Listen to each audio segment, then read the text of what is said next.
Now, with Nigeria's GDP growth recorded at 4.23%, we're now joined by Adetilewa Adebajo. He's the Chief Executive Officer of CFG Advisory to explore the gap between reported economic growth and the real impact on citizens' daily lives. Thank you so much for joining us on Newsnight. I guess, that's a good place to start, asking exactly why there's this huge gaping gap, between reported economic growth and the real impact on citizens' daily lives. How do we explain this? Can we trust these figures? Very, very simple. Good evening. Good evening. I think we've reached a point of inflection in the economy. And what I mean by a point of inflection is the fact that in economics, there are what you call leading indicators and lagging indicators. The leading indicators are things that we see that makes the immediate impact, and the lagging indicators are things that are more important that happens much later.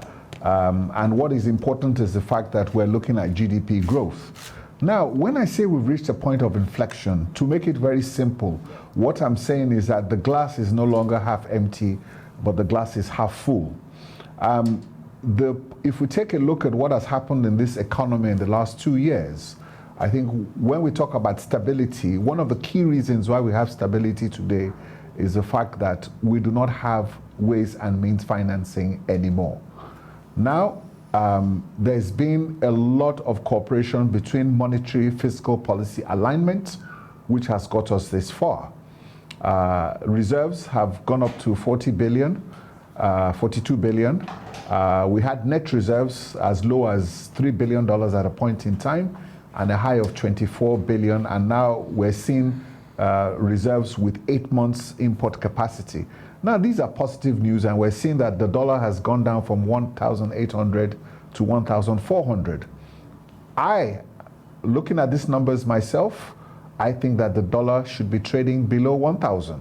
That's my own opinion, based on the fact that the reserves are full, the demand, the foreign exchange supply is there, and more importantly, 40% of our deposits in this country is in US dollars, which shows a significant amount of confidence in our domiciliary accounts.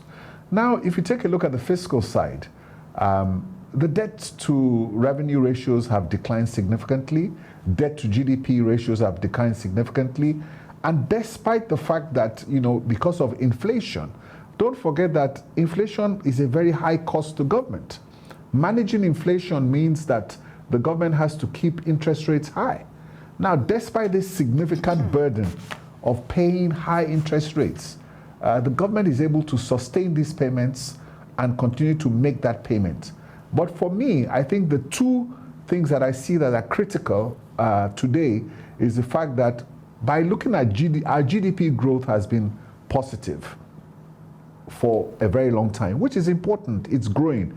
It's not where it's supposed to be. I think without a doubt, we must admit that. We're looking at GDP growth should be between 8 to 10% on a sustainable basis. But what we're seeing now is that with the fiscal management and the monetary management in alignment, we're not only getting stability, but we've reached that point of inflection.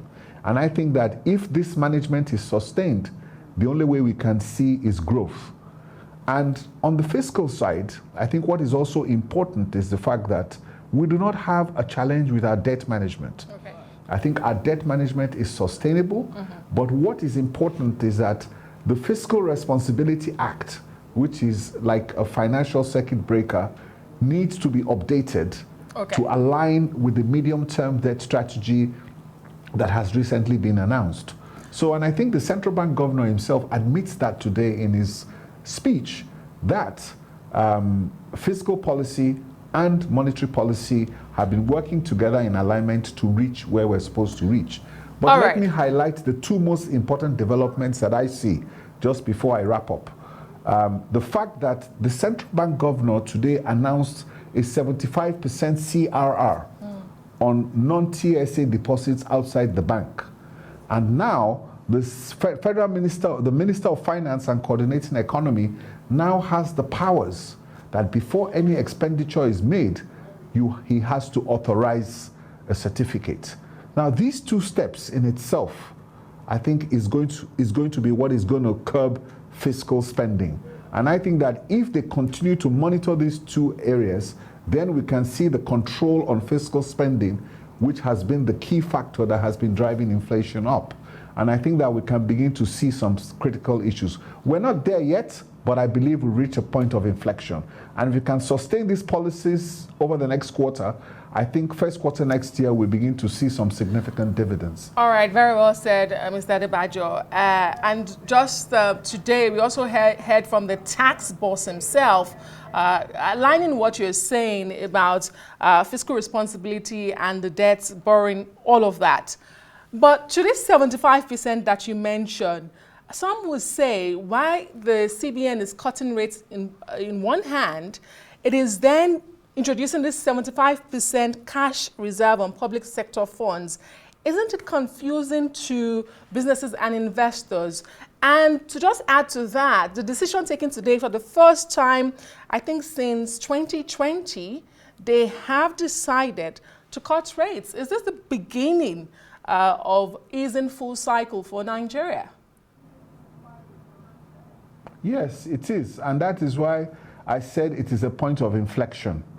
The central bank has seen disinflation trajectory downwards for 5 consecutive months, which has given them the confidence to begin to cut rates. Now, this is a significant signal to the market because if you take a look at the 30-year historical research that we have done, inflation needs to be at least 12% for us to see 8 to 10% growth, and which is really where we need to be targeting. You talked about why come Nigerians are not feeling the impact.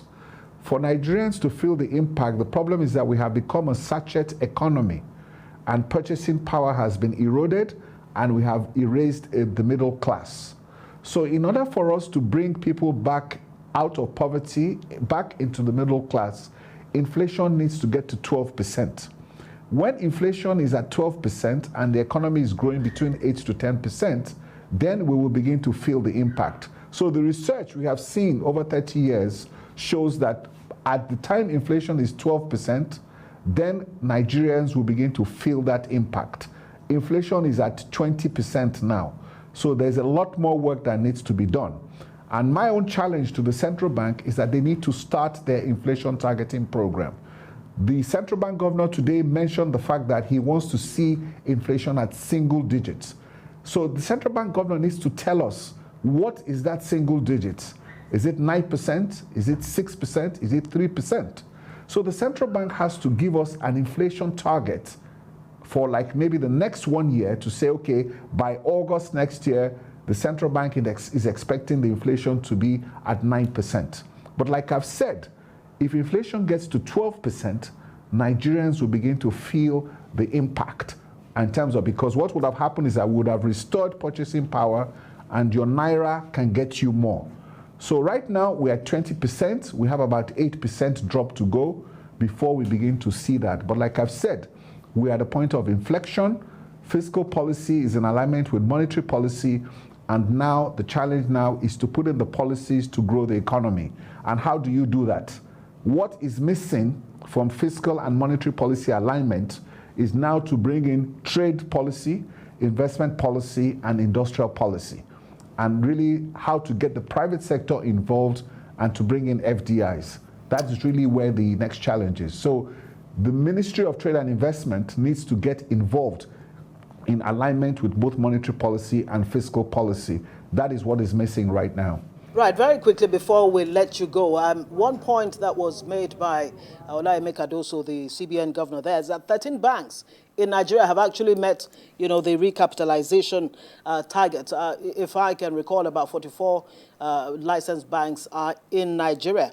I mean, what does this say about the health of not just the Nigerian banks, but the overall impact on business, on the real sector of the economy? Very quickly, if you can. Well, what is important that we should all realize is the fact that I don't think any Nigerian bank today has a challenge to meet its capital requirements. So I think the banking system is in a sound state, and I think most of these banks have their plans to meet their capital requirements. So I don't think that really is what the problem is. The problem really is the fact that, don't forget that CRR has been reduced from 55 to 45. So for every 100 naira we put in the bank, the central bank is holding 45 naira now, and the banks have another 55 naira to lend. And because of inflation, government is now crowding out private sector. So gradually we need to shift that away. So the banking sector is not an issue. The banking sector in Nigeria is as good as it is and is in a sound state. And of course, you can see what profits the banks are declaring. So the banks are not the issue, and they will all meet their capital requirements. The point that you have made, which is important in Nigeria today, is how do we grow the economy? So we should be looking at how to bring in trade policies, investment policies, and industrial policies that will take the economy to growth of 8 to 10%. And now that we're at 20% inflation, we need to get inflation to 12% to us to see 8 to 10% growth on a sustainable basis. If you take a look at corporate performance, first quarter, half quarter results for most Nigerian corporations, the corporates have recovered. And I think that's a positive signal. The PMI, which is the manufacturers index, is very healthy. And what is important now is that the fiscal expenditure is really where we need to watch it. And like I've said, the fact that the coordinating minister of economy now has to issue certificates, and there's a 75% CRR on public sector funds outside the TSA, is a strong signal to check fiscal expenditure. And if they can sustain that, I believe that we should be hitting that 12% inflation target, because that is when Nigerians can restore purchasing power. So I think for me, like I've said, we've reached a point of inflection. And I think that if the government can sustain all these plans and curb fiscal expenditure, then I think we can begin to see significant growth. Very well said. Thank you so much for breaking it down tonight for us. Adetilewa Adebajo, Chief Executive Officer of CFG Advisory and an economist. Thank you.